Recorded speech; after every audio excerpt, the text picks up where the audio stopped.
नमस्कार सभी को। और मैं आशा करता हूं कि कल का लेक्चर आपको शायद बहुत अच्छा लगा होगा। कुछ स्टूडेंट्स के कमेंट्स भी आए थे, तो हमको भी बहुत अच्छा लगा है, क्योंकि एक टीचर जो होता है एक स्टूडेंट्स के रिएक्शन से मोटिवेट होता है। क्योंकि हमारी सबसे बड़ी पावर, टीचर की पावर सबसे बड़ी क्या होती है, वो होती है कि स्टूडेंट जब रिएक्शन देता है तो टीचर का ऑटोमेटिकली मोटिवेशन और बढ़ जाता है। तो मैं चाहता हूं कि और ज़्यादा से ज़्यादा परीक्षा जंक्शन इस प्लेटफॉर्म से जुड़ें और हमारा साथ दें, ताकि हम भी आपके लिए कुछ बेनिफिट, कुछ कंटेंट सब तैयार कर पाएं। ठीक है, चलिए। तो जैसा कि मैंने कल आपको प्रस्तावना पढ़ाया था, प्रेम्बल पढ़ाया था, सभी ने लेक्चर देखा होगा, सभी ने लेक्चर देखते हुए चीज़ों को एनालाइज किया होगा। मैंने कॉम्पिटिटिव एग्जाम के लिए पढ़ाया था, आप सभी को पता है, क्योंकि कॉम्पिटिटिव एग्जाम हमारे लिए आज सबसे बड़ा चैलेंज हो चुका है। आप सभी जानते हैं कि आए दिन कोई ना कोई एग्जाम होता रहता है, गवर्नमेंट कोई ना कोई एग्जाम कंडक्ट कराती है, चाहे वो स्टेट लेवल पे हो चाहे वो सेंट्रल लेवल पे। तो हम उसी को पूरे मैनिफेस्टो में या क्राइटेरिया में रखते हुए उस सभी पर चल रहे हैं। जैसे कि मैंने अपने इंट्रो में बताया था, 2 मिनट का जो इंट्रो था वो भी आप सभी ने देखा होगा। उसको ज्यादा से ज्यादा सब्सक्राइब कर दें, ताकि जो आपसे या दिल्ली में जो लोग नहीं है, जो बाहर बैठे हैं, वो भी इस प्लेटफॉर्म का यूज कर सके, इसका फायदा उठा सके।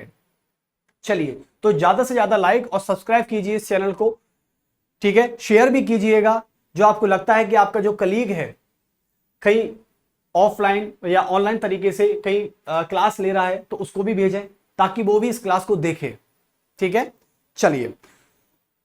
तो हम आज पार्ट 2 की बात करेंगे, और मैं आपको इंफॉर्मेशन के तौर पर बता दूं, जो कल हमारा लेक्चर था वो पार्ट 1 का था, आज हमारा लेक्चर जो है पार्ट 2 का है। और पार्ट 2 इसका मतलब है, जैसे कि वेब सीरीज होती हैं, मूवीज होती हैं, जैसे कि अभी एक मूवीज आई थी, मिर्जापुर आई थी ना, तो उसका पार्ट 1, पार्ट 2, पार्ट 3 ऐसे आया था।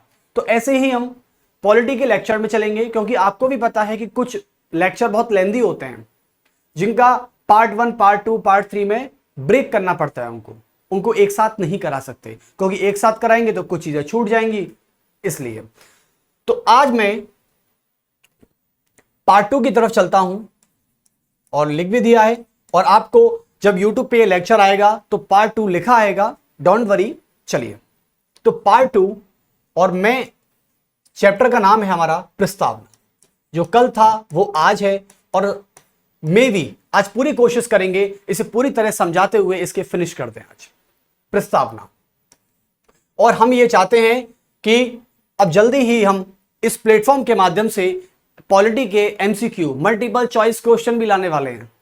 तो ये बहुत ही बड़ा खुशखबरी है, बहुत ही बड़ा तोहफा है आप सभी के लिए, कि MCQ की एक अलग क्लास भी हम लेंगे। यहाँ पर मुश्किल से 35 या 40 मिनट की लेंगे क्लास, ताकि आपको भी पता लगे कि आने वाले कंपटीशन एग्जाम में MCQ किस प्रकार के आ रहे हैं।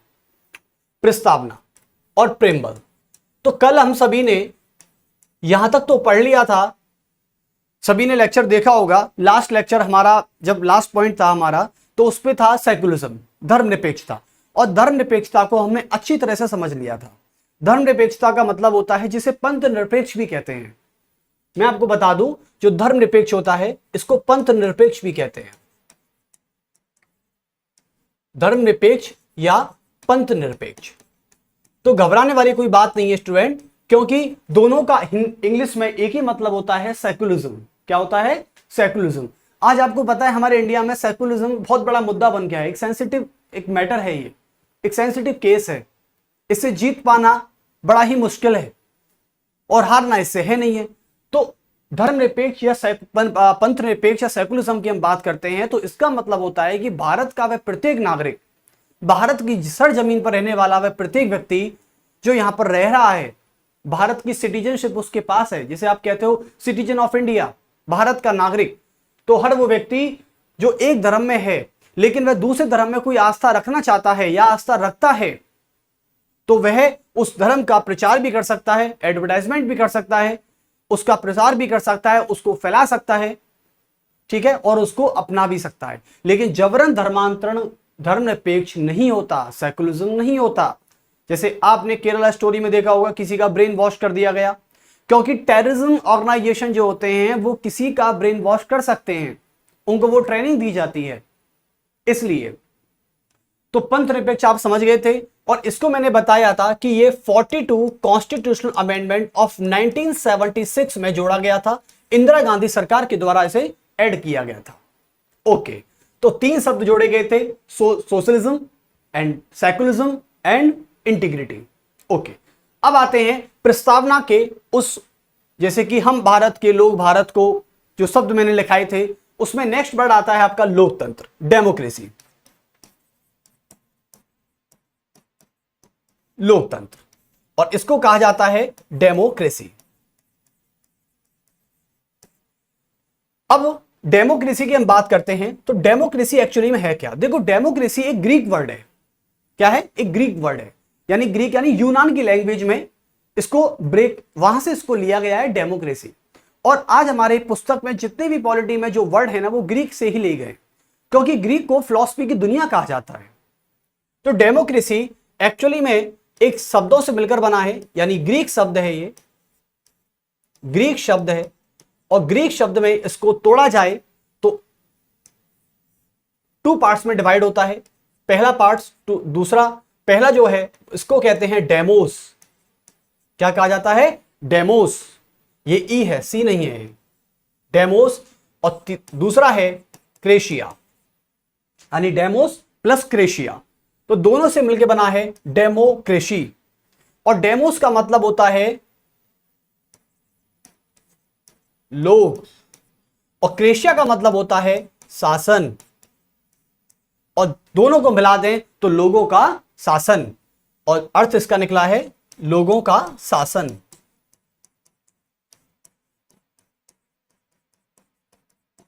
अब आप सभी को पता है कि हमारा भारत एक डेमोक्रेटिक कंट्री है, India that is democratic ruler, यानी हमारा जो भारत है इसमें लोकतंत्र शासन चलता है, डेमोक्रेसी चलता है।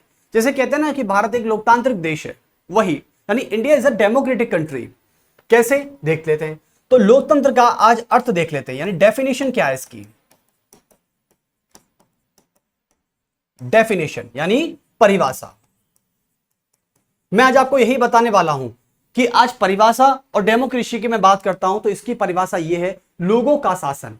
जैसे हमारे यहां पे लोग होते हैं, लोग हैं, यानी 142.87 करोड़ भारत की जनसंख्या है, और यही भारत की जनसंख्या क्या करती है? अपना मत देती है, अपना वोट देती है इलेक्शन के टाइम। और जब इलेक्शन के टाइम अपना वोट देती है किसी कैंडिडेट को, तो वह कैंडिडेट जीतकर क्या बनाते हैं? सरकार बनाते हैं, चाहे वो स्टेट लेवल पे हो और चाहे वो सेंट्रल लेवल पे हो। इसकी खुलकर हम बात करेंगे पार्लियामेंट के चैप्टर में। यानी जब लोग किसी कैंडिडेट को, जैसे आप भी कहते होंगे, आपके माता पिता जब बूथ सेंटर पे जाते हैं किसी कैंडिडेट को वोट देने, चाहे वो बीजेपी से है, चाहे वो कांग्रेस से है, चाहे वो समाजवादी पार्टी से, किसी भी पार्टी से है तो वो कैंडिडेट है ना, कॉन्स्टिट्यूशनल सीट का वो कैंडिडेट है। उस कैंडिडेट को हम वोट देते हैं, और वही व्यक्ति वोट पाकर जीत जाता है, तो वह सरकार बनाते हैं, चाहे वो स्टेट लेवल की गवर्नमेंट हो, चाहे वो सेंट्रल लेवल की गवर्नमेंट हो। एग्री? चलिए, तो डेफिनेशन में क्या होता है? डेफिनेशन में कि लोगों द्वारा किसी उम्मीदवार को किया गया मत, किसी उम्मीदवार को किया गया मत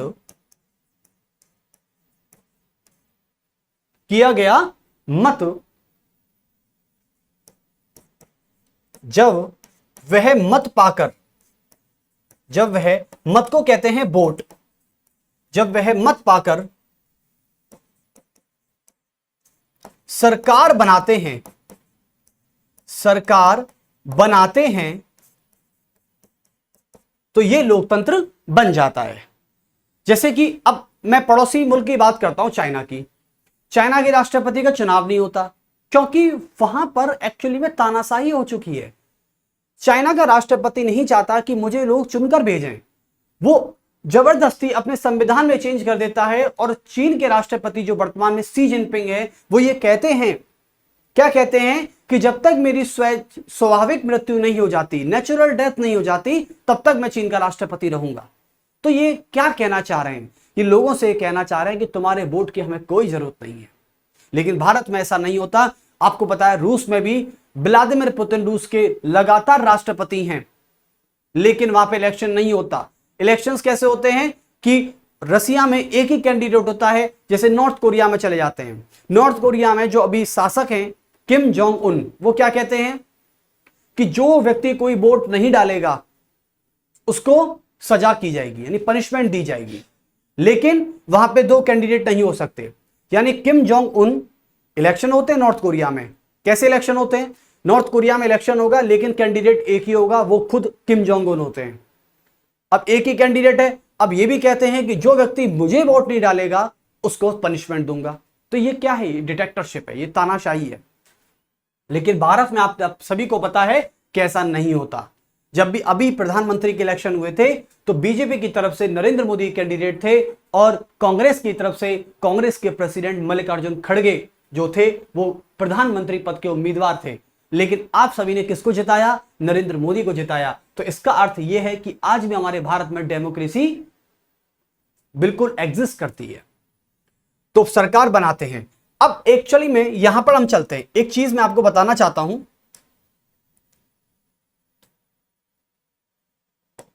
देखिए, अब मैं लोकतंत्र की बात करता हूं आपसे। तो लोकतंत्र जो होता है ये दो प्रकार का होता है। लोकतंत्र दो प्रकार का, two kinds of democracy. First, एक होता है प्रत्यक्ष लोकतंत्र। प्रत्यक्ष लोकतंत्र, और प्रत्यक्ष लोकतंत्र को कहते हैं इंग्लिश में direct democracy. Direct democracy, okay. और एक होता है आपका प्रत्यक्ष लोकतंत्र, अप्रत्यक्ष लोकतंत्र।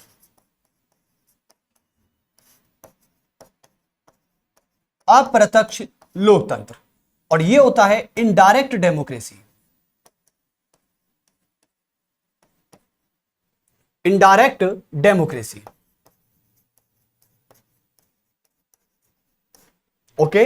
और डायरेक्ट डेमोक्रेसी की हम बात करते हैं। देखो, डायरेक्ट डेमोक्रेसी का मतलब होता है, अब आपसे पूछ ले कि हमारे इंडिया में डेमोक्रेसी तो है लेकिन कौन सी डेमोक्रेसी है, यह आपसे पूछ लिया जाए कि इनडायरेक्ट डेमोक्रेसी या डायरेक्ट डेमोक्रेसी, तो आपको क्या लगता है कि हमारे इंडिया में कौन से, यानी किस प्रकार की डेमोक्रेसी काम करती है? आप सभी को कैसे ये अंदाजा लग जाएगा? क्या आप इसको समझना चाहेंगे? चलिए तो इसको थोड़ा सा समझा देते हैं। प्रत्यक्ष लोकतंत्र की मैं बात करता हूं। डायरेक्ट डेमोक्रेसी का मतलब होता है जैसे लोगों का शासन होता है, डेमोक्रेसी, ठीक है। यानी वह डेमोक्रेसी जो डायरेक्ट तरीके से काम करती है। जैसे कि मैंने डेमोक्रेसी का मतलब बताया, लोगों का शासन। जब किसी भी देश में डायरेक्ट लोगों का शासन होता है तो वहां पर डायरेक्ट डेमोक्रेसी हो जाती है। जैसे कि स्विट्जरलैंड में, अब देखो स्विट्जरलैंड में क्या होता है। स्विट्जरलैंड में यह होता है कि जब स्विट्जरलैंड की सरकार कोई कानून बनाती है, कोई बिल लाती है पार्लियामेंट में, तो स्विट्जरलैंड की पार्लियामेंट में जब कोई बिल आता है तो वह जनता की सहमति से पास होता है। और पास होने का मतलब है कि कानून का बन जाना, एक्ट का बन जाना, लॉ का बन जाना।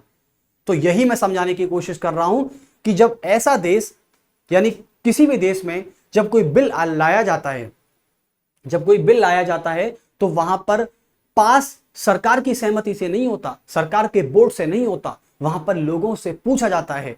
और लोगों का यदि मेजॉरिटी बिल को पास कराने में है तो बिल पास होता है, और लोगों की मेजॉरिटी बिल को पास ना कराने में है तो बिल पास नहीं होता है, यानी वो कानून नहीं बनता है, ओके। तो इसका मतलब यह हुआ कि लोग चाहेंगे तो कानून बनेगा और लोग नहीं चाहेंगे तो कानून नहीं बनेगा।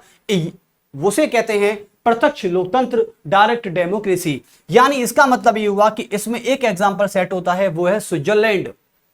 क्या है? मैं इसको एग्जांपल में सेट करना चाहता हूं, वो है स्विट्जरलैंड।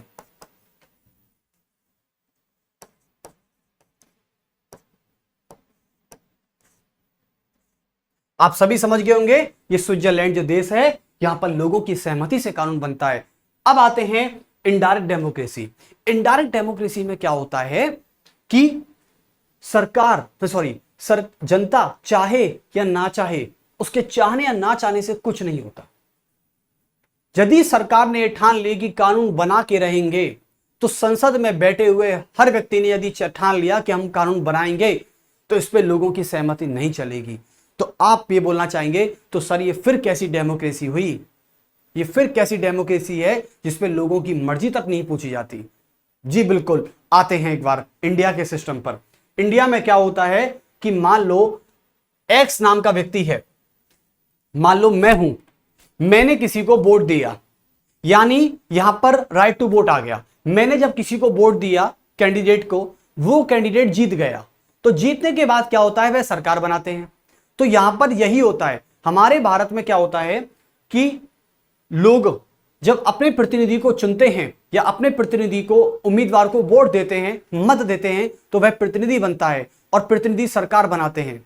यानी लोगों के द्वारा चुना गया प्रतिनिधि जनता की सरकार की जनता की शक्तियों का इस्तेमाल करता है। तो लिख सकते हैं यहां पर हम कि जनता के द्वारा चुना गया प्रतिनिधि, जनता के द्वारा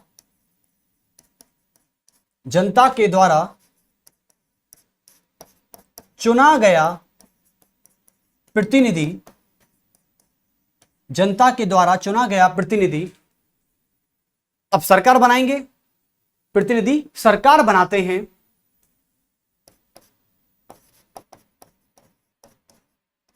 सरकार बनाते हैं और वही सरकार लोगों की शक्ति का इस्तेमाल करती है, और वही सरकार और वही गवर्नमेंट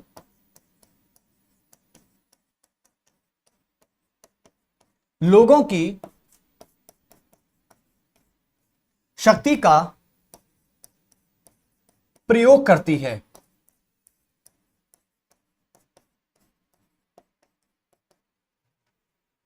अब समझ गए ना आप? तो हमारे इंडिया में कौन सी डेमोक्रेसी है? इनडायरेक्ट डेमोक्रेसी है। कौन सी है?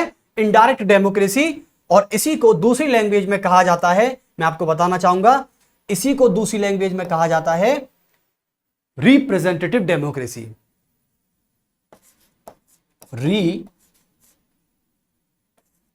Representative democracy.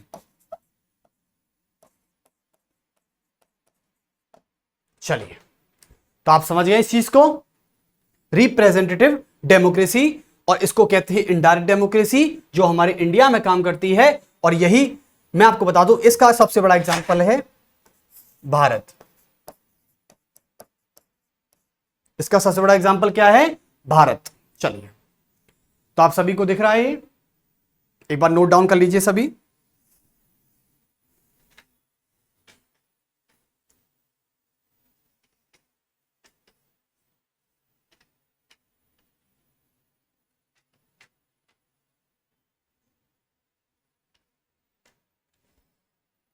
चलिए,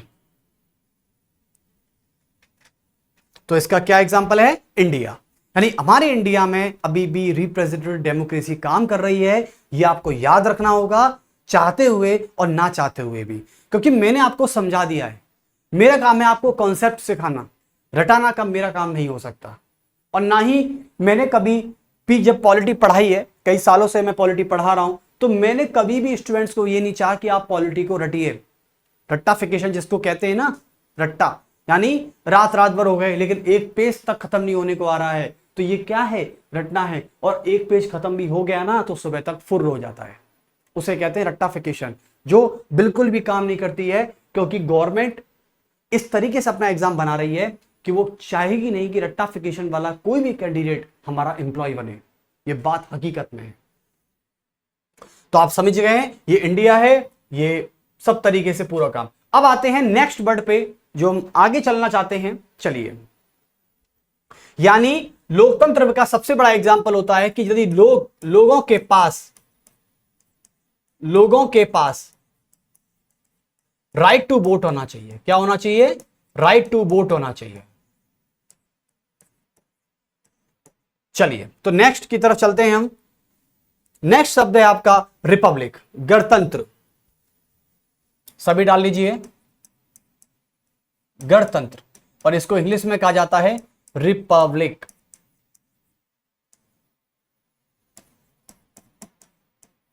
रिपब्लिक, यह है आपका गणतंत्र। देखें, अब ये कैसे काम करता है? अच्छा, हमारा देश गणतांत्रिक है या नहीं है?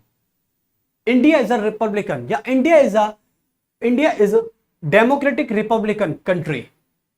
ओके, चलिए, तो गणतंत्र का मतलब क्या होता है देखते हैं। देखो, लोकतांत्रिक गवर्नेंस में, यानी हमारे इंडिया में डेमोक्रेटिक सिस्टम है, आप सभी जानते हैं, और कौन सी डेमोक्रेसी है वो बात की बात है। तो हमारे इंडिया में, यानी हमारे भारत में डेमोक्रेटिक, यानी इसे बोलते हैं पार्लियामेंट्री रिप्रेजेंटेटिव डेमोक्रेटिक सिस्टम। हमारे इंडिया में आज भी पार्लियामेंट्री पार्लियामेंट्री डेमोक्रेटिक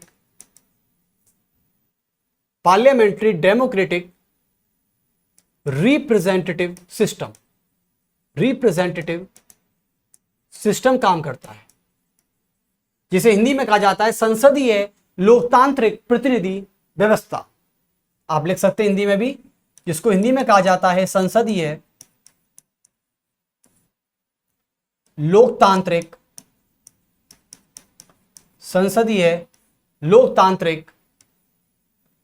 प्रतिनिधि व्यवस्था।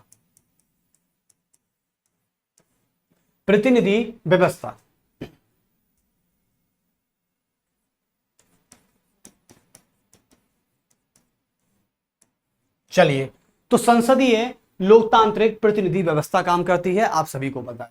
अब एक चीज आप मुझे बताइए कि हमारा इंडिया रिपब्लिकन है। देखो, पार्लियामेंट्री डेमोक्रेटिक रिप्रेजेंटेटिव सिस्टम जो होता है, ये दो प्रकार का हो सकता है, पहला और दूसरा। तो पहला कौन सा होता है? पहला होता है गणतांत्रिक, जिसको इंग्लिश में कहा जाता है रिपब्लिकन।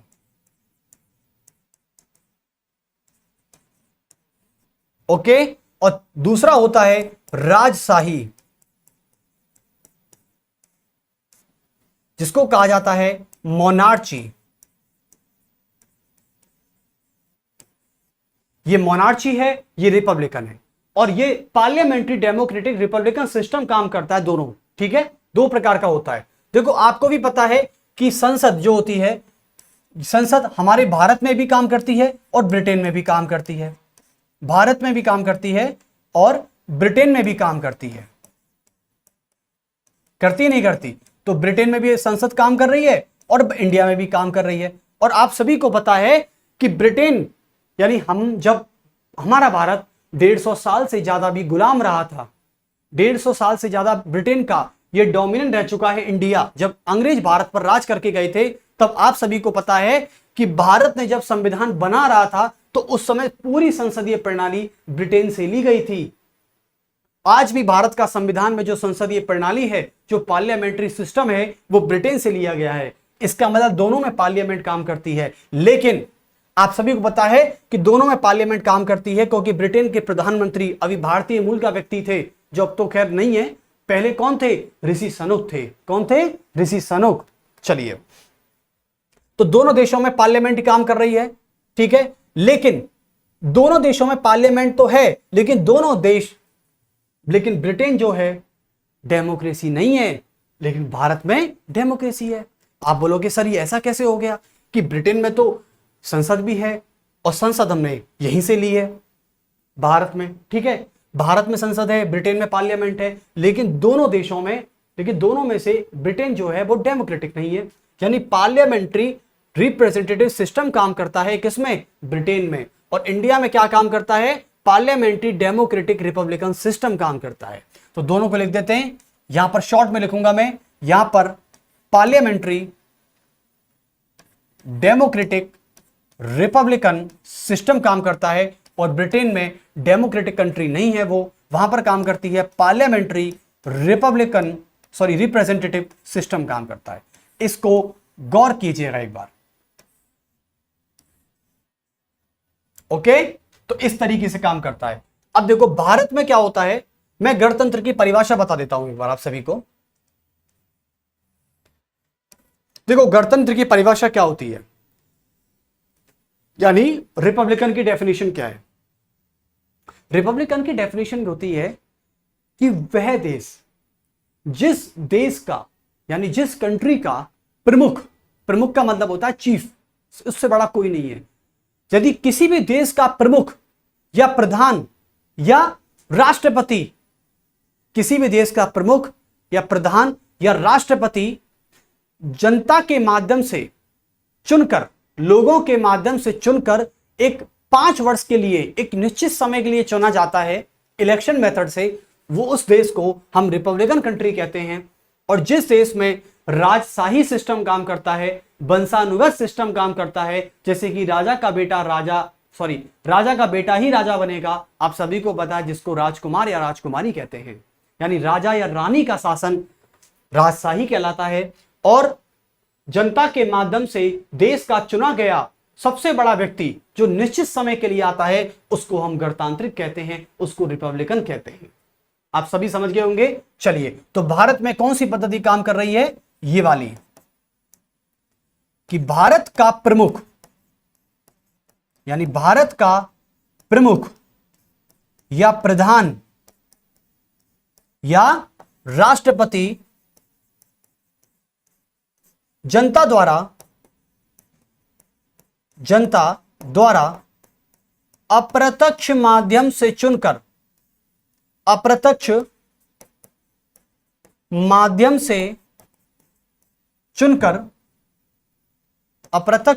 से चुनकर या निर्वाचित होकर, इलेक्टेड, निर्वाचित को इंग्लिश में कहा जाता है इलेक्टेड होकर निश्चित समय के लिए, यानी सर्टेन पीरियड, निश्चित समय। और समय कितना है? भारत के राष्ट्रपति का टेन्योर कितना होता है? 5 साल। कितना होता है? 5 साल। 5 वर्ष के लिए, निश्चित समय के लिए आता है। अभी भारत के राष्ट्रपति कौन है? द्रौपदी मुर्मू। तो द्रौपदी मुर्मू है, जब वो चुनी गई थी उस डेट से लेके 5 वर्ष डेट लगा लेना, तब तक वो भारत की राष्ट्रपति रहेंगी। यदि वो दोबारा चुनी इलेक्टेड हो जाती हैं तो बात अलग है। ठीक है, चलिए, तो ये देश कौन सा हुआ? ये भारत है, और भारत में काम करता है डेमोक्रेटिक रिपब्लिकन सिस्टम। ठीक है, लेकिन ब्रिटेन में ऐसा नहीं है। ब्रिटेन की सिस्टम अलग काम करता है। ब्रिटेन कहता है कि हमारे देश का प्रमुख या प्रधान या राष्ट्रपति मतलब राजा या रानी हो सकते हैं। तो ब्रिटेन में क्या होता है कि जो वहां का प्रधान होता है, जो वहां का मुखिया होता है, वो कौन होता है? वो होते हैं राजा या रानी। अभी ब्रिटेन के राजा कौन है? ब्रिटेन के राजा हैं किंग्स चार्ल्स तृतीय। लिख सकते हैं आप। इससे पहले कौन थे? एलिजाबेथ थी, विक्टोरिया थी, सॉरी, तो एलिजाबेथ थी। हां, तो आप यहां पर लिख सकते हैं किंग चार्ल्स तृतीय, ये ब्रिटेन के राजा हैं अभी। और आपको पता है कि भारत का राष्ट्रपति कौन है अभी वर्तमान में? भारत का राष्ट्रपति है वर्तमान में द्रौपदी मुर्मू।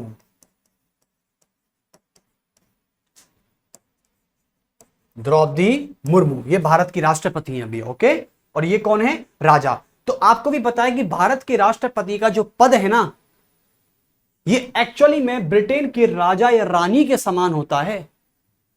ये वहीं से ली गई है पद्धतियां, लेकिन तरीके बदल दिए बस। राजा या रानी ब्लड रिलेशन वाले होते हैं। आपको पता है राजा का बेटा जो होता है वो प्रिंस होता है, राजकुमार होता है, और वही आगे जाके राजा बनता है। ऐसे कोई किसी को इलेक्शन नहीं होते वहां पे राजा रानी के। लेकिन ब्रिटेन में प्रधानमंत्री के चुनाव होते हैं। चलिए, और प्रधानमंत्री, संसदीय प्रणाली में प्रधानमंत्री देश का मुखिया नहीं होता। मैं आपको बता दूं, आप बोलोगे सर देश के मुखिया तो प्रधानमंत्री होने चाहिए, नरेंद्र मोदी होने चाहिए। नहीं, वो देश के मुखिया नहीं है। देश के मुखिया कौन है?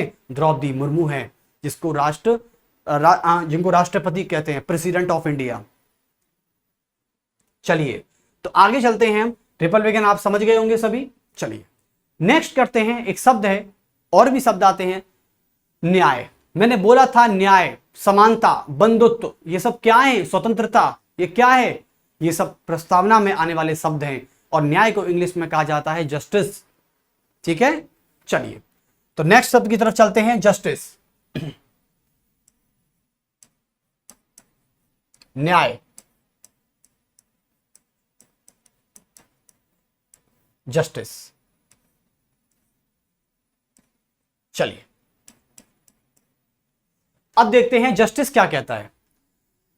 न्याय का मतलब तो आपको पता ही होगा ना कि न्याय है क्या, मतलब सच का साथ देना और झूठ को भगा देना, झूठ को पनिशमेंट देना। यही तो होता है कि सच का साथ दो और झूठ का साथ मत दो, या फिर दूध का दूध पानी का पानी हो जाना, ताकि पता चल जाए कि भाई अपराध किसने किया है या किसने नहीं किया है, और जिसने अपराध नहीं किया है उस पर झूठा ब्लेम लगाया जा रहा है तो उसको बाहर लाया जा सके।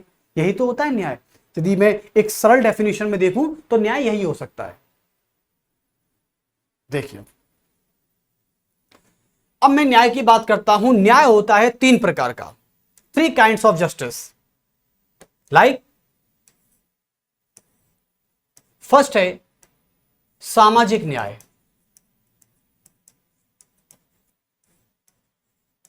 जिसको कहा जाएगा सोशल जस्टिस।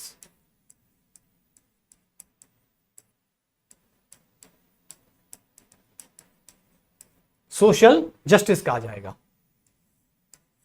और एक हो सकता है एक 3 होते हैं ना, तो 3 कर दीजिए इसको। एक है आपका आर्थिक न्याय,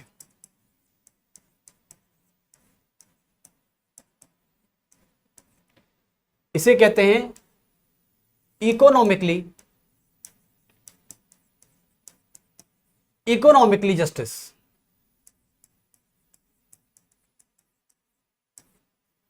और एक होता है राजनीतिक न्याय।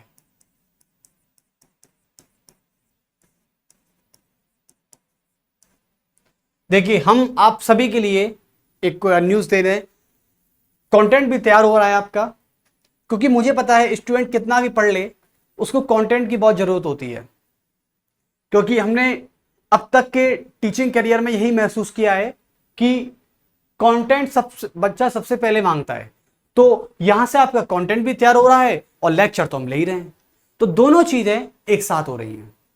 इससे अच्छा क्या ही हो सकता है आप सभी के लिए कि कंटेंट भी आप सभी को मिलेगा।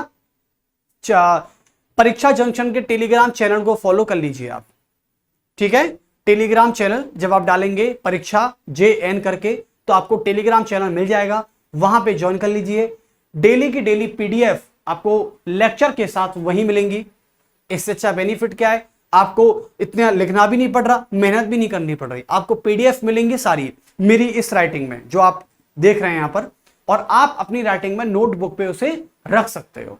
क्योंकि देखो कभी कभी मोबाइल चेंज हो जाते हैं या टूट जाता है, किसी भी चीज से टेक्नोलॉजी है, कभी मान लो डेटा ही चला गया तो क्या करोगे, इसलिए नोटबुक में जरूर अपने पास रखना। राजनीतिक न्याय, इसको इंग्लिश में कहा जाता है पॉलिटिकली जस्टिस। Politically justice. और ये राजनीतिक न्याय हो चुका है, ठीक है। तो 3 न्याय हो चुके हैं, तीनों को समझ लेते हैं एक बार। और मैं आपको बता दूं इन तीनों न्यायों को लिया गया है कहां से, रूस की क्रांति से। रूस की क्रांति से, यानी 1917 में हुई थी रूस की क्रांति, और इंग्लिश में कहा जाता है इसको रशियन रेवोल्यूशन।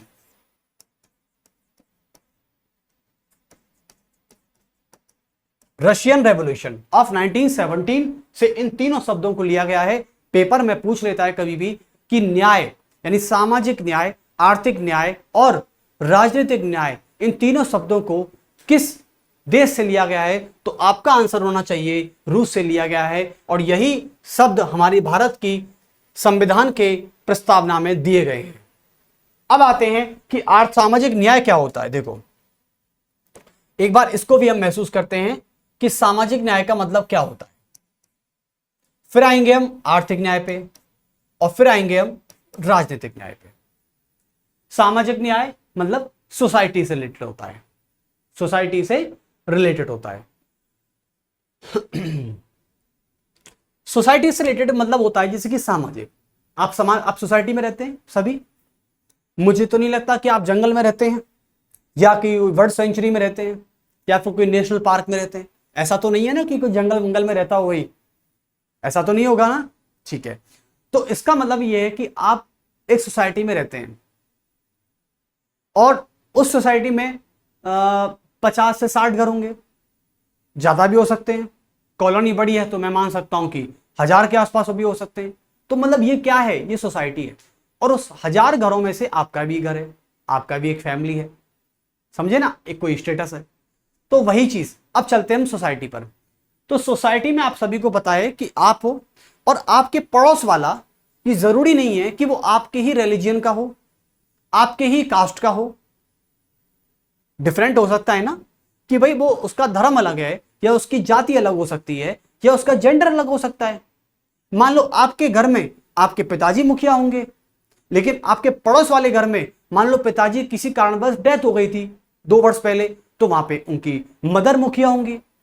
अब इसका मतलब ये थोड़ी ना है कि भाई पिताजी तो गए, उनको लाओ पहले, वही मुखिया हो सकते हैं। नहीं, ऐसा भी नहीं है। आज जिनके पिताजी नहीं है उनका फैमिली को कौन संभालता है? माताजी संभालती हैं, मदर संभालता है। तो इसका मतलब ये हुआ कि सामाजिक तरीके से मैं देखूं तो समाज में रहने वाला प्रत्येक व्यक्ति, यानी सरकार यह प्रयास करती है कि समाज में रहने वाला प्रत्येक व्यक्ति जाति यानी कास्ट, धर्म, लिंग, वेशभूषा और जन्म स्थान और मूल वंश के आधार पर भेदभाव ना हो। आप सभी को पता है एक सोसाइटी में जाति भी अलग हो सकती है, धर्म भी अलग हो सकता है, किसी की वेशभूषा अलग हो सकती है। मान लो कोई राजपूत समाज से आता है तो वो राजपूती कपड़े पहनेगा, राजपूती पगड़ी पहनेगा। जो आपको पता है कि राजपूती महिलाएं क्या पहनती हैं, वो वेस्टर्न कल्चर पे विश्वास नहीं करते राजपूत, इसका मतलब है राजपूती कल्चर पहनती हैं। अब जो पुरुष होते हैं वो राजपूती पगड़ी पहनेंगे, राजपूती जूती पहनेंगे। तो आप किसी को फोर्स नहीं कर सकते, आप किसी से भेदभाव नहीं कर सकते, डिस्क्रिमिनेशन नहीं कर सकते कि भाई नहीं इस सोसाइटी में रहना है तो जींस तो पहनना होगा, ऐसा नहीं होता। ठीक है, तो इसका मतलब है कि सरकार ये कहना चाहती है, संविधान ये कह रहा है कि आप यदि समाज में रह रहे हो तो जाति, जेंडर यानी लिंग, जाति, वेशभूषा, मूल वंश, मूल स्थान को छोड़कर आपको किसी भी तरीके का भेदभाव नहीं करना है। तो लिख सकते हैं आप सभी,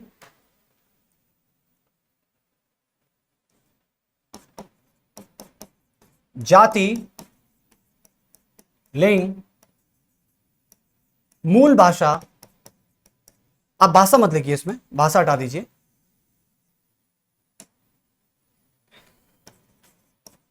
मूल स्थान, जन्म स्थान,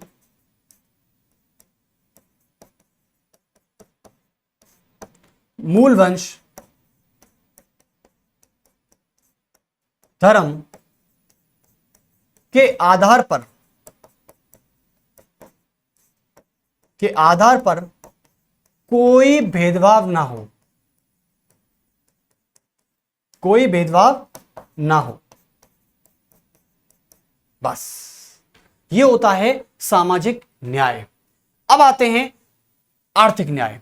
अच्छा, अब उसी सोसाइटी पर चलते हैं। वो सोसाइटी आपके इर्द गिर्द घूम रही है, वो सोसाइटी है, आप घर में बैठे हैं, आपके पास मान लो एक बहुत लग्जरी गाड़ी है, या आप ये कह सकते हैं कि आपका घर बहुत अच्छा है आपके पड़ोसियों की तुलना में।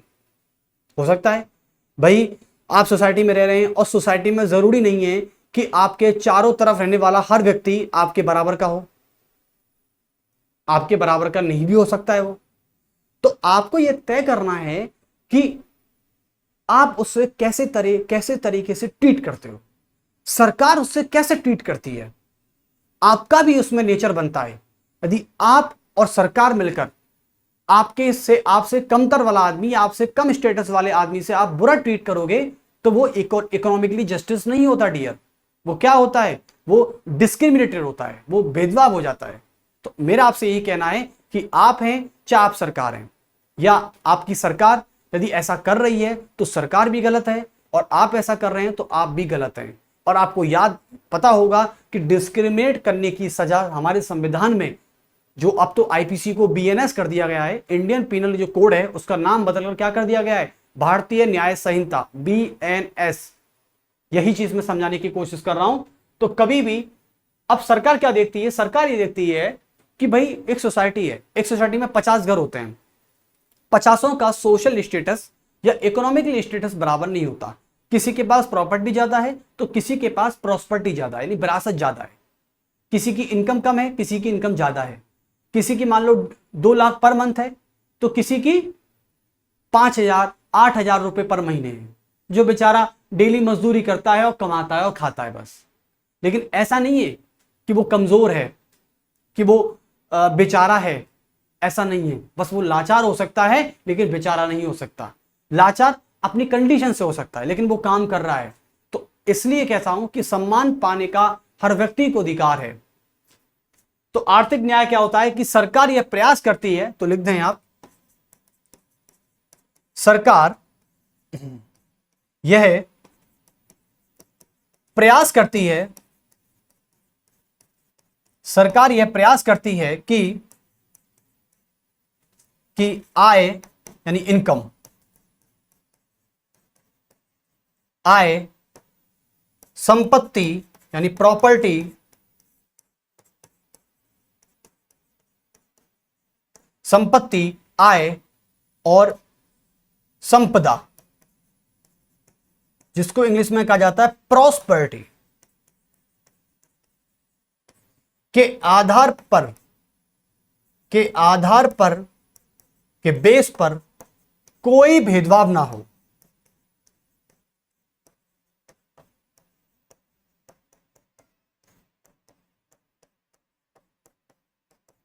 कोई भेदभाव ना हो।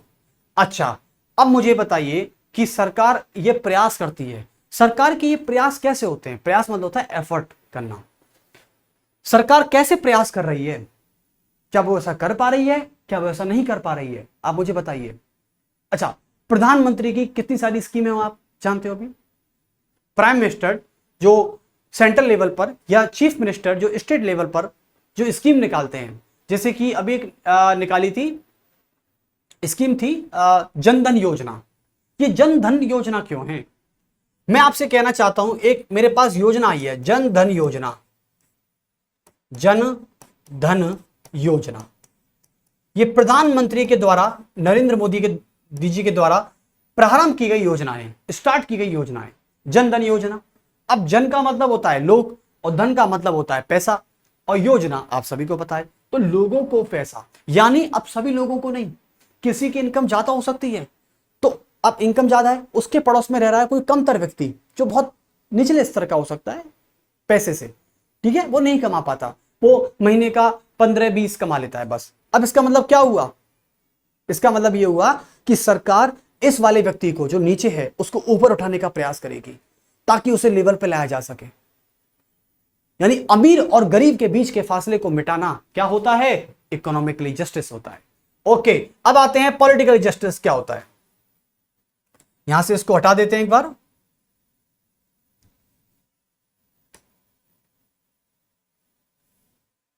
चलिए, अब आते हैं हम इकोनॉमिकली जस्टिस, पॉलिटिकल जस्टिस। तो पॉलिटिकली जस्टिस होता है, अच्छा, राजनीतिक न्याय। देखो, राजनीतिक न्याय का मतलब क्या होता है? यदि पॉलिटिकली, जैसे कि आप सभी को पता है कि आज मैं हूं, आज कल कोई और है। आप सभी जानते हैं कि यदि मेरा पॉलिटिक्स में जाने का कोई इंटरेस्ट है, मैं जा सकता हूं। क्या मुझे किसी ने रोका है? नहीं। और आप सभी को पता है कि हमारे भारत में विधानसभा के लिए चुनाव लड़ने की जो एक मिनिमम एज होती है वो कितनी है? 25। कितनी है? 25। और यही लोकसभा के लिए है। यदि मैं राष्ट्रपति बनना चाहूंगा तो मेरी एज है 35 साल, मतलब 35 साल का मैं होना चाहिए हूं, तो ये मेरी एज होनी चाहिए, ठीक है। तो यही मैं कहना चाह रहा हूं कि पॉलिटिकल जस्टिस का मतलब होता है कि यदि कोई व्यक्ति राजनीति में भागीदारी लेना चाहता है तो वो भाग ले सकता है, पहली बात।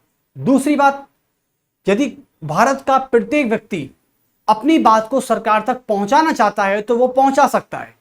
अभी जम्मू कश्मीर में एक छोटी सी लड़की थी, उसने एक वीडियो बना के प्रधानमंत्री नरेंद्र मोदी जी को ही भेजा। यानी उसने तो वीडियो बनाई थी, ठीक है। उसने क्या वीडियो बनाई? वह छोटी सी लड़की थी, मुश्किल से मान लो 3rd या 4th क्लास में होगी, कश्मीर की थी। तो कश्मीर से उसने वीडियो बनाया और स्कूल्स को दिखा रही थी अपने पीछे से। तो कैसे? उसने बताया कि हमारे यहाँ, वो एक लड़की थी, उसने बताया कि मोदी जी, मोदी सर, बड़े प्यार से बोल रही थी। मतलब मैं तो भावुक हो गया था उस वीडियो को देख के। उसने बोला कि मोदी सर, हमारे स्कूल में शौचालय नहीं है, हमारे स्कूल में गर्ल्स टॉयलेट नहीं है। तो ये वो क्या कहना चाह रही है, वो अपनी बात को गवर्नमेंट तक पहुंचा रही है। अब क्या ये वीडियो मोदी साहब तक नहीं गया होगा?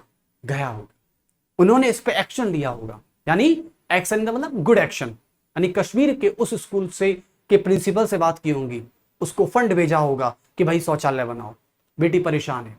तो यही कहना चाह रहा हूं, यानी अपनी बात को सरकार तक पहुंचाने की बात हो, या किसी भी गवर्नमेंट ऑफिस में एंट्री की बात हो, या किसी भी पॉलिटिकल पार्टी में इन्वॉल्व होने की बात हो, वो कहलाता है पॉलिटिकली जस्टिस।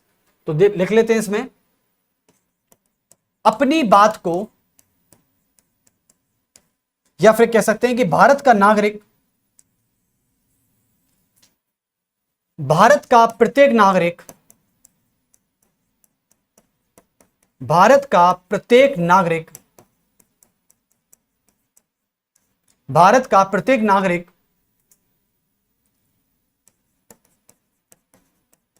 अपनी हर बात को सरकार तक पहुंचा सके,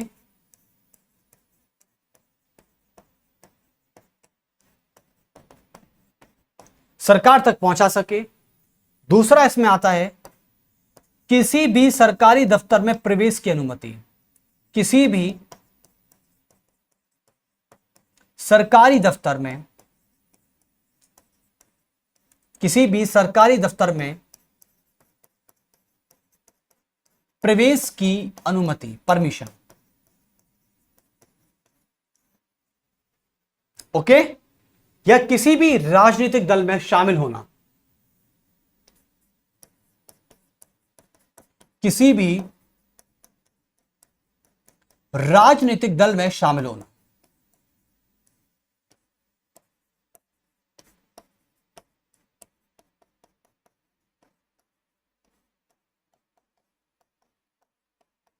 चलिए, ओके, तो आप सभी समझ गए होंगे इस चीज को। चलिए आगे, ये जस्टिस है। सबसे इंपॉर्टेंट क्वेश्चन यहां से बनेगा, रूस की क्रांति वाला, स्टार लगा लें यहां से, ठीक है। और वह पूछ सकता है आपसे, बस यहां से इंपॉर्टेंट क्वेश्चन यही बनेगा।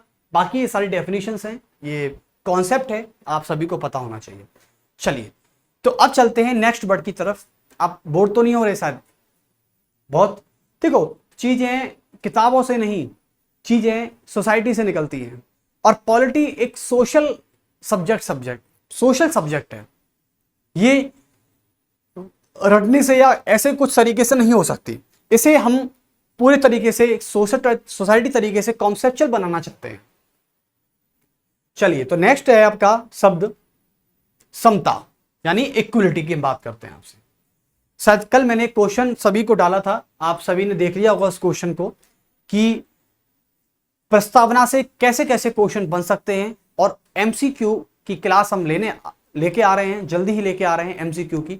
एक चैप्टर पढ़ेंगे, उसका एमसीक्यू करेंगे, और सभी बच्चों का रेस्पॉन्स यूट्यूब पे बाय कमेंट आएगा, ताकि हम देख सकें कि कौन स्टूडेंट कितने ज्यादा आंसर सही कर रहा है, ताकि उसको मेंशन किया जा सके और भी लोगों को आगे लाया जा सके। समझे? चलिए अब डाल लीजिए एक समता।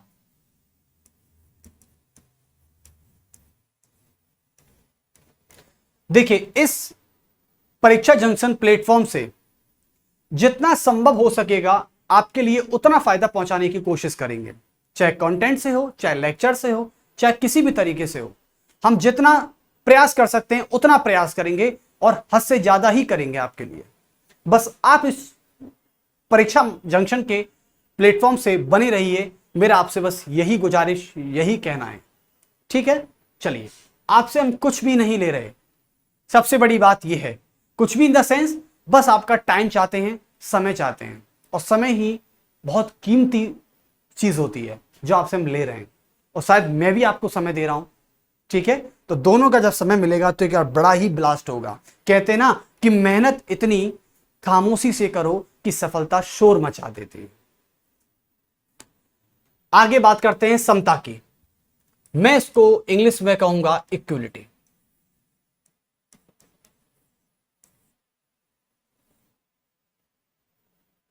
समता, इक्विलिटी।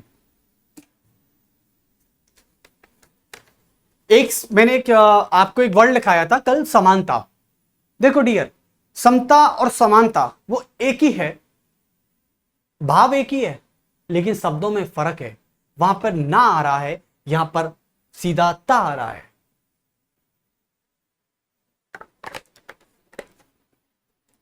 चलिए, तो अब हम नेक्स्ट चलते हैं अपने इस शब्द की ओर।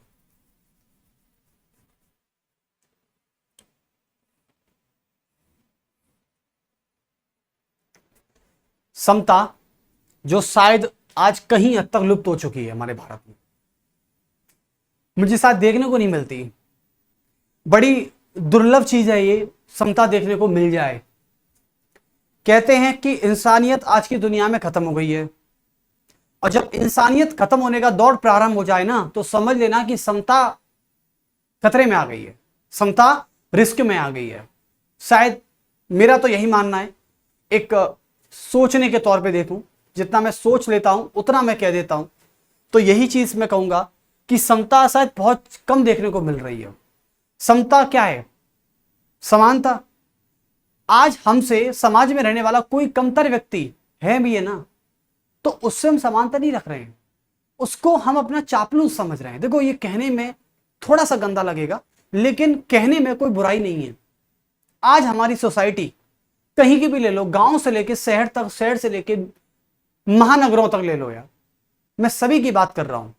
हमारे इस सोसाइटी में आज ये देखा जा रहा है कि हमारी बराबर का कौन है, और जो हमारी बराबर का है वही हमारे बराबर बैठेगा। और आज भी ऐसे गांव हैं, आज भी ऐसे देहाती इलाके हैं जहां पर समानता का नाम का बिल्कुल नहीं है। और मैं आपको बता दूं, गांव का कल्चर एक अलग ही कल्चर होता है, लेकिन सबसे ज्यादा समानता गांव में देखने को भी नहीं मिलती। महानगरों में तो फिर भी मिल जाती है, यह है, महानगरों में देखने को मिल जाती है, मैं उल्टा नहीं बोल रहा। गांव में आज भी, कई गांव आज भी ऐसे हैं जहां पर छुआछूत होती है, अनटचेबिलिटी होती है। ये छुआछूत का मतलब क्या है? आप, जब मैं आर्टिकल 17 आपको पढ़ाऊंगा तो वहां पर आपको अनटचेबिलिटी पढ़ाऊंगा, मैं वहां आपको पूरा समझाऊंगा। तमिलनाडु का वो बालीपुरम का गांव समझाऊंगा आपको, जहां पर एक निचले स्तर इन द सेंस, जहां पर एक निचली जाति जो थी, यानी SC ST शेड्यूल कास्ट के एक व्यक्ति से जो बिलोंग करता था, उसको कुएं से पानी निकालने से मना कर दिया तमिलनाडु के उस बालीपुरम गांव में। और गांव में होते हैं सरपंच, तो सुप्रीम कोर्ट ने आदेश दिया कि उस सरपंच को उठा के ले आओ। कौन है जो संविधान के अगेंस्ट जा रहा है? अब बताओ, क्या वो सरपंच रहेगा गांव का? नहीं रहेगा वो। तो आगे चलते हैं, इक्विलिटी। समानता जो शब्द है, एक्चुअली में ये हमारे आर्टिकल 14 से 18 की तरफ मूव करते हैं। अब 14 और 18 देख लेते हैं एक बार, इनको तरीके से देख रहे हैं। तो आर्टिकल 14 क्या कहता है? विधि के समक्ष समानता, विधि के समक्ष समानता, यानी जस्टिस बिफोर द लॉ। यह आता है आर्टिकल 14। अभी घबराए नहीं, क्योंकि अभी आपको आर्टिकल पढ़ाए जाएंगे आर्टिकल आपको भी, घबराए नहीं। ये 14 से 18 एक एग्जाम्पल सेट कर रहा हूं मैं। विधि के समक्ष समानता, justice before the law. Next article है आपका आर्टिकल 15, धर्म, जाति, लिंग, मूल वंश के आधार पर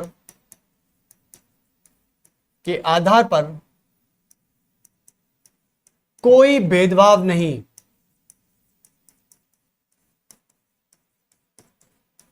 कोई भेदभाव नहीं। यह आर्टिकल 15 है। पढ़ाए जाएंगे सारे आर्टिकल, आपको थोड़ा पेशेंस रखिए। नेक्स्ट है आपका आर्टिकल 16, सरकारी नियोजन, यानी गवर्नमेंट अपॉइंटमेंट। सरकारी नियोजन में अफसरों की समानता, अफसरों की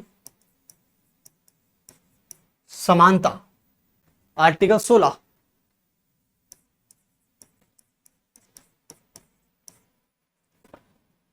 नेक्स्ट है आर्टिकल 17, छुआछूत का अंत, छुआछूत का अंत, आर्टिकल 17। चलिए नेक्स्ट है आपका आर्टिकल 18, सेना व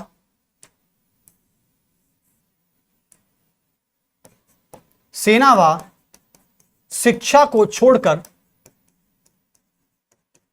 सेना व शिक्षा को छोड़कर उपाधियों का अंत, उपाधियों का अंत। ये जो आर्टिकल है आपका, ये है 18। अब देखें, मैं सभी को समझाता हूं एक बार। विधि के समक्ष समानता, ये कह रहा है भाई कानून की नजरों में सब समान है, कानून से बड़ा कोई नहीं है। हमारे भारत में आज क्या चलता है? रूल ऑफ लॉ चलता है, यानी कानून का शासन काम करता है। हमारे भारत में व्यक्ति का शासन नहीं होता, कानून का शासन होता है। जैसे कि कल को यदि प्रधानमंत्री या राष्ट्रपति भी अपराध करेंगे तो वो भी कोर्ट के कटघरे में खड़े हो सकते हैं। यानी कानून से बड़ा कोई नहीं, कानून का शासन ही सर्वोपरि शासन है। ये भारत में शासन और नियम कहा जाता है कि विधि के समक्ष समानता, यानी कानून सबके लिए बराबर है और कानून की नजरों में सब समान है। इसमें एक और चीज आती है, कानून विधि के समक्ष समानता और विधि के समान संरक्षण, ये दो शब्द आते हैं जिनको मैं बाद में डिस्क्राइब करूंगा, अभी नहीं। चलिए 15 क्या कह रहा है? कुछ धर्म, जाति, लिंग या मूल वंश के आधार पर कोई भेदभाव नहीं, मतलब समानता। सरकार नियोजन में अफसरों की समानता, गवर्नमेंट अपॉइंटमेंट जब होते हैं, आपको भी पता है जब आप एग्जाम कोई फाइट कर लेते हो तो जब अपॉइंटमेंट किया जाता है तो उसमें किसी भी तरीके का भेदभाव नहीं होता। इसमें अब आरक्षण को लेकर मत सोचना, आरक्षण को लेकर मैं इसमें समझाऊंगा सारी बातें आपको। छुआछूत का अंत, कोई किसी भी जाति का हो सकता है, कोई किसी भी धर्म का हो सकता है, आप उसे छुआछूत नहीं करोगे। और आपको भी पता है सरकार ने आर्टिकल 17 पर, नरेंद्र मोदी जी जब भारत के प्रधानमंत्री 2019 में उन्होंने एक SC/ST एक्ट बनाया था। उस SC/ST एक्ट में क्या था कि जब कोई सवर्ण वर्ग का व्यक्ति, ऊंची जाति का व्यक्ति निचली जाति के व्यक्तियों से छुआछूत करेगा तो उसको बिना कोई दलील, ना कोई वकील, ना कोई अपील, सीधे गिरफ्तारी होगी। और आज भी छुआछूत का अंत करने के लिए एक एक्ट काम करता है हमारे भारत में, जिसको कहते हैं schedule caste and schedule tribes, schedule caste and schedule tribe protection act of 1989। ये काम करता है।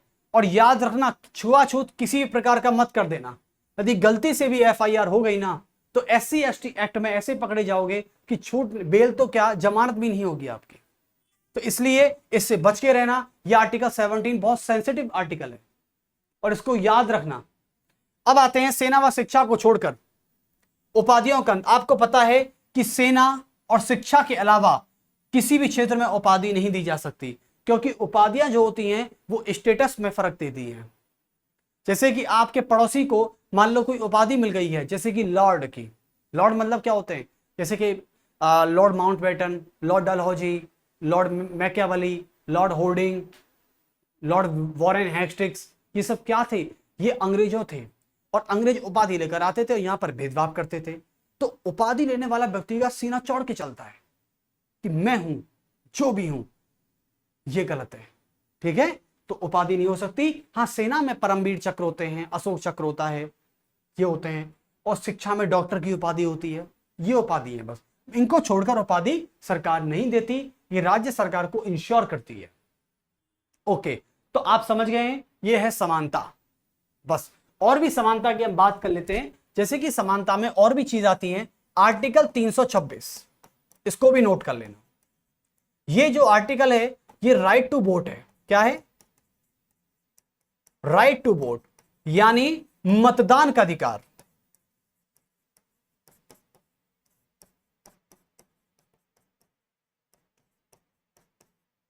मतदान का अधिकार।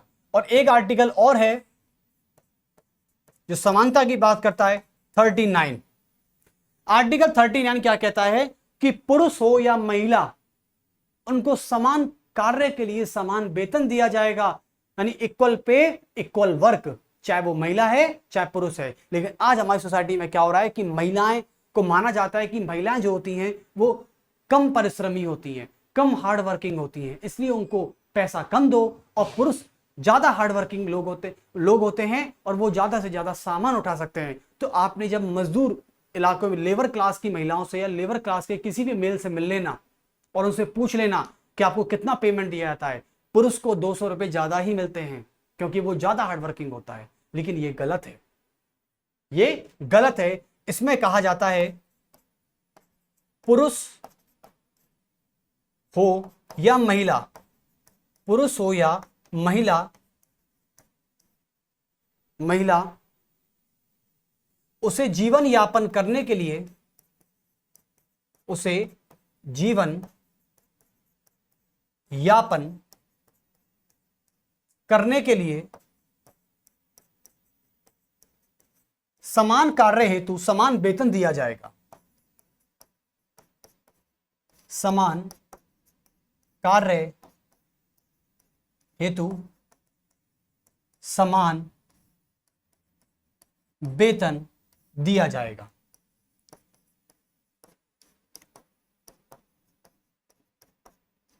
चलिए, इसको इंग्लिश में कहा जाता है, शॉर्ट में कह देते हैं equal pay equal work, that's it. चलिए, तो समानता हो गया, सॉरी समता, ठीक है, समता। कभी भी याद रखना प्रस्तावना में समानता शब्द नहीं है, ओनली ये शब्द कहीं मत लिख देना, ये प्रस्तावना में है ही नहीं। दोनों का मीनिंग एक है लेकिन ये शब्द नहीं है, ये शब्द है। आगे चलते हैं।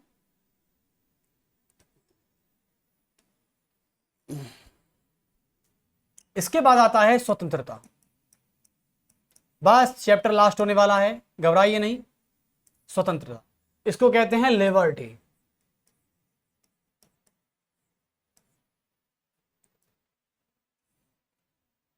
या फ्रीडम कह दो। अब स्वतंत्रता का अर्थ क्या होता है? देखिए, स्वतंत्रता का मतलब होता है कि भारतीय संविधान में लोगों की गतिविधियों पर बिना रोक टोक की अनुपस्थिति। संविधान में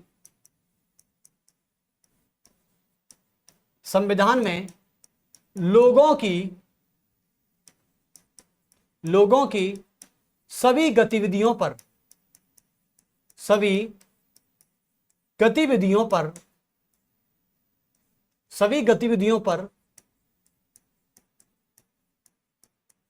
रोक टोक की एब्सेंस यानी अनुपस्थिति, रोक टोक की अनुपस्थिति। कल मैं एक शेर पढ़ रहा था, लड़का कहता है एक लड़की से कि तुम इतनी अच्छी क्यों हो, तुम इतनी अच्छी क्यों हो। इसके ऊपर आएगा, मैं इसी पे एग्जांपल सेट करूंगा। तुम इतनी अच्छी क्यों हो, तो लड़की बोलती है कि तुम अभी जानते ही कहां हो, या ही कर क्या रहा था कि तुम इतनी अच्छी क्यों हो, और लड़की का जवाब क्या आता है कि तुमने अभी जाना ही कहां है। अब लड़की क्या कहना चाह रही है आप वो समझ गए हो। तो इस चीज में कैसे वो चीज सेट हो सकती है, एक बार देखते हैं, आ जाओ। ये कह रहा है कि संविधान में लोगों की सभी गतिविधियों पर रोक टोक की अनुपस्थिति। भाई, लोगों की सभी एक्टिविटियों पर रोक टोक मत करिए। अब आप कह रहे होंगे सर हमारे साथ तो सबसे ज्यादा भेदभाव होता है, घर पे मम्मी पापा बेटा रात के 9 बजे बाहर नहीं जाओगे, बेटा 8 बजे से पहले घर आ जाना है, 7 बजे सब डिनर कर लेते हैं, आपकी आजादी कहां गई। आप सोच रहे होंगे इस बात को।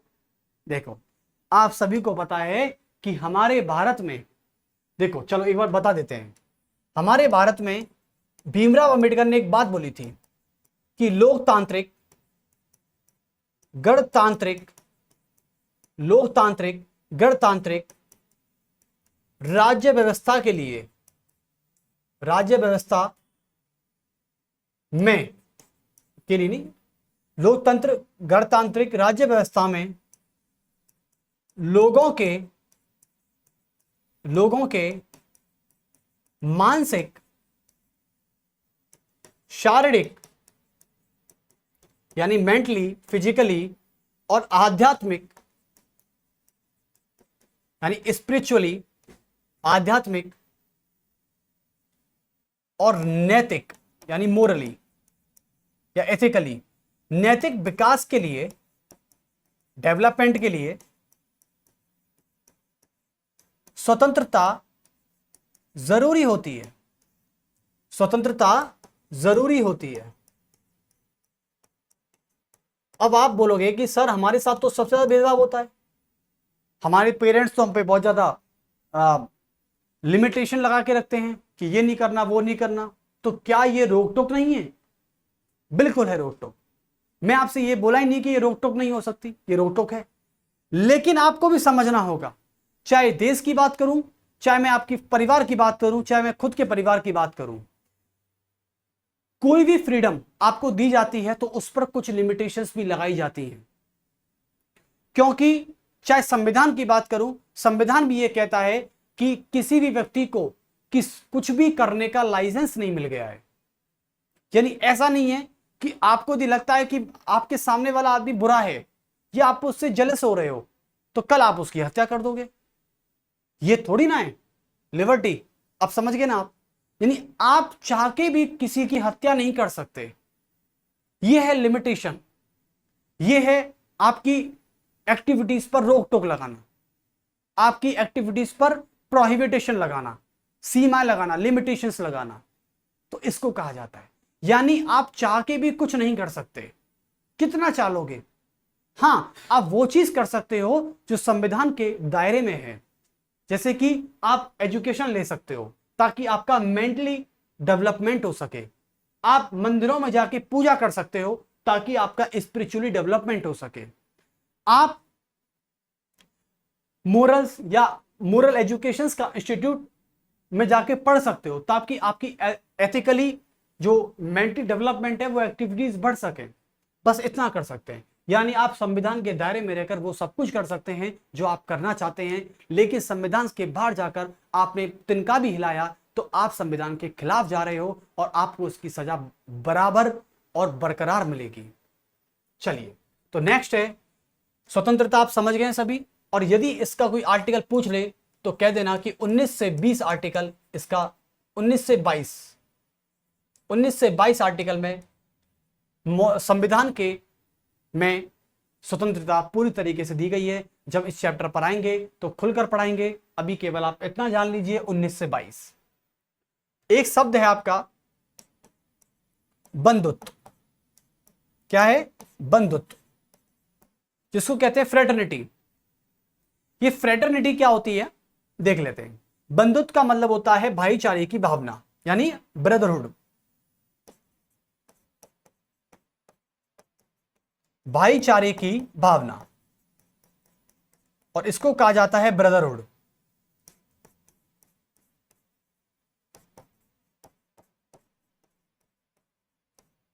ओके, तो कैसे बढ़ती है भाईचारे की भावना? अरे आप देश में रह रहे हो और देश में रहकर आप यदि किसी भी जैसे आप फ्लैग की बात करते हैं, राष्ट्रगान की बात करते हैं, नेशनल एंथम की बात करें, नेशनल सॉन्ग की बात करें। हमारे भारत का नेशनल सॉन्ग क्या है? किसने लिखा? आप सभी को पता होगा। भारत का नेशनल सॉन्ग बंकिम चंद्र चटर्जी ने लिखा था आनंद मठ उपन्यास से, यह आप सभी को पता होना चाहिए। और राष्ट्रगान किसने लिखा है? और राष्ट्रगान को सबसे पहले बांग्ला भाषा में लिखा गया था बाय रविंद्रनाथ टैगोर। ओके, तो राष्ट्रगान का सम्मान करना, राष्ट्रगीत का सम्मान करना, उसके अलावा देशभक्ति के जो गाने होते हैं उनको गलत तरीके से पेश ना करना, ठीक है, देश के खिलाफ शस्त्र ना उठाना कभी, ये भी तो क्या है, भाईचारे की भावना। और आप सोसाइटी में रह रहे हैं तो लोगों से लोगों का सम्मान करना, दैट्स इट। यानी हर व्यक्ति को सम्मान पाने का अधिकार है। एक बार एक एसएससी में क्वेश्चन आया था कि व्यक्ति को अपनी गरिमा बनाए रखने का अधिकार भारतीय संविधान के किस अनुच्छेद में दिया गया है, तो आपका आंसर क्या होना चाहिए था? आप इसका जवाब आज YouTube के कमेंट में देंगे।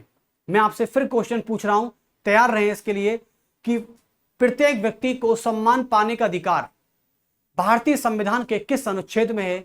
आप इसका कमेंट में आंसर बताएंगे। यदि आप लेक्चर देख रहे हैं और लेक्चर देखेंगे तो यह क्वेश्चन आपको जरूर मिलेगा। चलिए तो आगे चलते हैं। भाईचारे की भावना, और यह हमारे भारतीय संविधान के आर्टिकल 51A में दी गई है। किसमें है? 51A में दी गई है। बस आप समझ गए होंगे अब, जिसको कहते हैं भारतीय संविधान का मौलिक कर्तव्य। मौलिक कर्तव्य, ओके। चलिए तो आप समझ गए भली बात यहां से कि किस तरीके से। हाँ, और एक चीज और आपको बता दूं मैं, स्वतंत्रता, समता और बंधुत्व, ये तीनों शब्द फ्रांस की क्रांति यानी फ्रेंच रेवोल्यूशन ऑफ 1789 से लिए गए हैं। इन तीनों को यहां पर नोट करके लिख दीजिएगा। स्वतंत्रता, समता और बंधुत्व, ये तीनों कहां से लिए गए हैं? फ्रांस की क्रांति से लिए गए।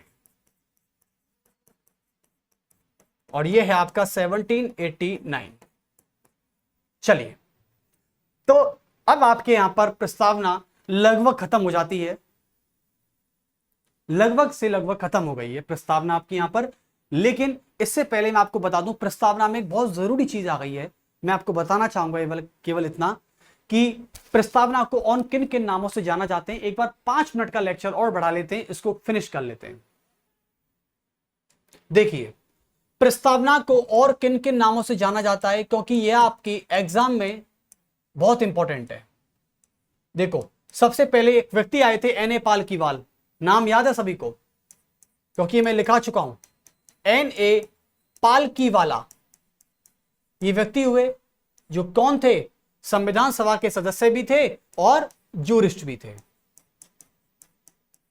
ओके, तो एन ए पालकीवाला ने संविधान की प्रस्तावना को क्या कहा था? संविधान का परिचय पत्र कहा था। संविधान का परिचय पत्र, identity card of the Indian constitution या समरी और essence of the Indian constitution परिचय पत्र का है।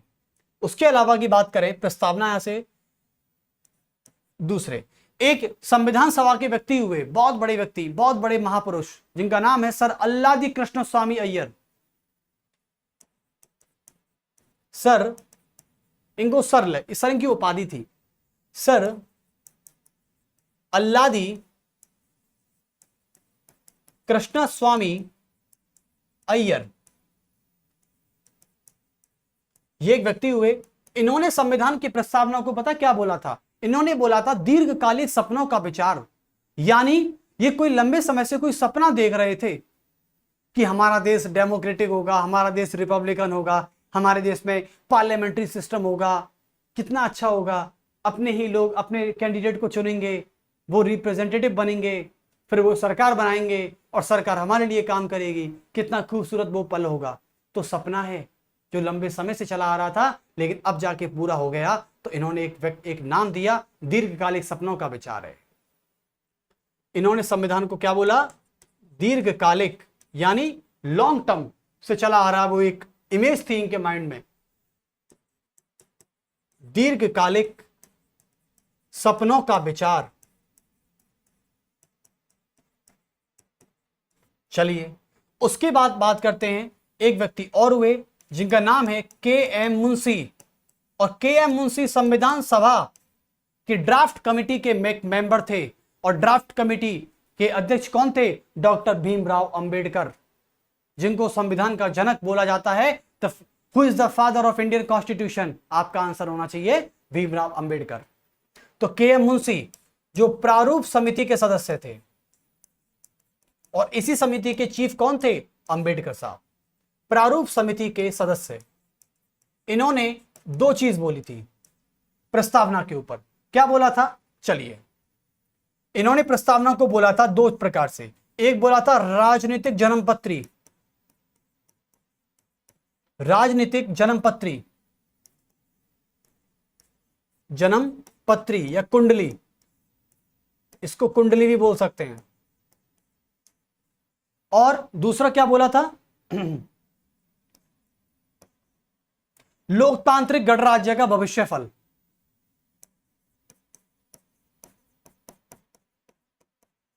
लोकतांत्रिक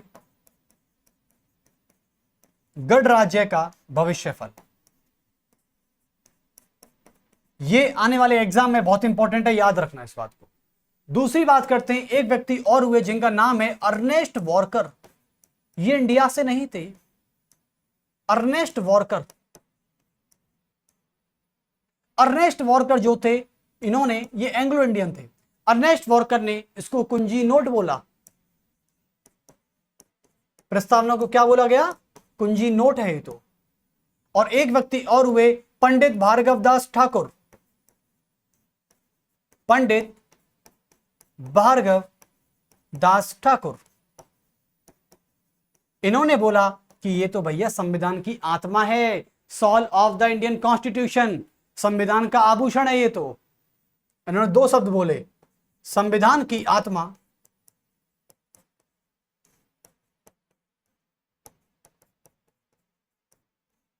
व संविधान का आभूषण।